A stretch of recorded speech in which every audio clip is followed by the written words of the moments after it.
In this video, I'm going to be installing some new rocker panels on a Mk7 Golf Sportwagen.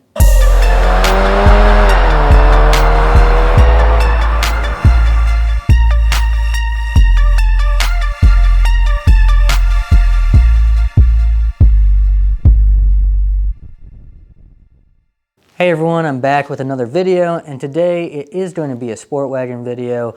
I know last time, if you're a close follower, I mentioned it would probably be one of our TIG1 series videos, but this one got done a little quicker than expected. We do have some new TIG1 videos coming out very, very shortly. More specifically, an air intake video, one about adjusting the exhaust and getting rid of the muffler, and another one about adding some power to your TIG1. So if you're interested in that stuff, stay tuned. Those are coming very, very soon. So on to today's topic and this video's topic, which is new rocker panels for a Mk7 Sportwagen. This was always something I kind of wanted to tackle, just due to the fact that the Sportwagens overall are a little softer than their more sporty counterparts, the GTI and the Golf R, and rightfully so. But the sides curve in a little bit more, and they're just not as flat to the ground as a more aggressive car would look, which again, makes sense. So, but for me, I wanted to give that a different look and flatten the car out a little bit more and give it some harder edges and lines on the sides. And that's exactly what these rocker panels that I purchased did. I'll talk about what they are and where they came from in just a second, but just to show everybody what the end result is, we're going to start there today. Let's take a look at how the car looks now with these rocker panels installed.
So what do you guys think? Overall, I love this new look of the car with these rocker panels. It really kind of flattens out the edges, gets rid of that curve on the side of the vehicle, and also, as you could probably tell in that video, I reinstalled a front splitter. I went with the same Maxton design one I ripped off a few months ago by accident, so there won't be a new video on that, but there is a video I've already posted on how to install that and what that looks like. The affordability of these overall, for me, it was totally worth it. So these are some AliExpress purchased rocker panels that I went on a little bit of a whim to try out. I didn't have a recommendation, I just found them. And they're called the Goliath R style Mk7 side skirts or rocker panels. And to me shipped, they were about 240 bucks. They have really good mounting points, both under the vehicle as well as using some two-sided like 3M style tape along the side of your existing rocker panel, so they're not going anywhere. So you can tell I'm pretty ecstatic about them, but I will do a little bit more of an in-depth review. But let's do the install real quick, and then we'll come back and I'll give you a full review and notes at the end. This step here is not 100% necessary, but these are some of the mounting holes that you'll be using for some of the mounting brackets that came with these rocker panels. So I just went through and cleaned up any gunk that was in them and reshaped them to make sure they were as good as new. So this is the mounting brackets that the kit came with. They're actually really nice. I was trying to get them in beforehand, but didn't realize there's a little center block that you push out. And then you can go under the car to each of the mounting spots where it will be needed, insert the bracket, and then insert the center block, which will keep them fastened in place really well. Now there's 3 total mounting points. The first 2 are the brackets you just saw me install, and the final one is a T25 torque screw that's towards the rear tire. When I went to go install this, I noticed my pinch rail had gotten bent over time, so I went and corrected that really quickly. Then I removed that T25 torque screw. The fourth mounting point is inside your front wheel well. I'm removing a standard Phillips head screw. However, if you don't have the mud flaps like I do, you're probably just removing a T25. Now, what I'm doing here is just doing a test fit of these first before I went through and wrapped them. One, I wanted to make sure I liked the way that they looked. I wanted to make sure that they fit well. And I also wanted to make sure that there weren't any imperfections that I didn't notice just by looking at it. So I started by mounting it first with the front screw in the wheel well, then moving all the way back to the T25 torque screw that was near the rear wheel. And finally, for the test fit, I just mounted it in one of the new mounting bracket holes to make sure everything lined up. So I liked the way everything looked, and it came time to start working with the vinyl. Now, I couldn't find vinyl in the size I needed, so I ended up having to buy the length I needed, which was about 7 feet, and the only width it would come in was, I think, 5 feet. So I have a lot of extra vinyl left over, but even this really only cost me about $150 to get it all. Probably what I used was about $50 worth of that vinyl. Now, this is just a time lapse of me wrapping each one of these side skirts or rocker panels. I'm not going to go through and try and teach you how to do vinyl wrapping. I'm no expert at it, although my work came out way better than I expected. I didn't have any issues, and if you buy good vinyl, it is really easy to work with. The air chambers in it, make it really easy to get out any bubbles and any issues that you may find. So now I'm laying down the two-sided tape onto the rocker panel. My tip is don't do what I did here. So I cut right-sized pieces for each of the little lengths before there was a break in the lip of the rocker panel. Instead, just lay one bead of two-sided tape and it will make removing the backing much easier and will just adhere much better. There's enough room at the top to do that.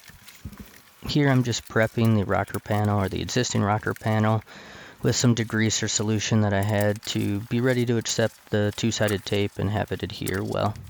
Now, just like my test fit, I'm going in the same order, mounting the front area first because that's where I want the fitment to be the best. So I start there. Here I'm taking the backing off of each of the little sections of two-sided tape and hanging them over the edge so that way as I get this up there I have something to pull on and remove once I get it mounted into the brackets and with that final T25 screw. Now I'm moving to the two mounting brackets in the center of the rocker panel and then removing the two-sided tape backing and pressing it against the existing rocker panel to get it to stick. There were a few spots where I had to apply a little extra two-sided tape to help it adhere and get a nice clean line. Now jumping over to this other side, I'm using the same methodology, but I did learn from the other side and I applied just one long strip of two-sided tape all the way down the length of the rocker panel. Now this final step is not part of the process, but one that I use to help fasten and make these fit just a little bit better because as I mentioned the fitment was pretty good, but they were a little long and the two-sided tape had a hard time holding on the back and making that line really flush. So I just used a few small screws to put that in that rear wheel well area and they shouldn't even be noticeable.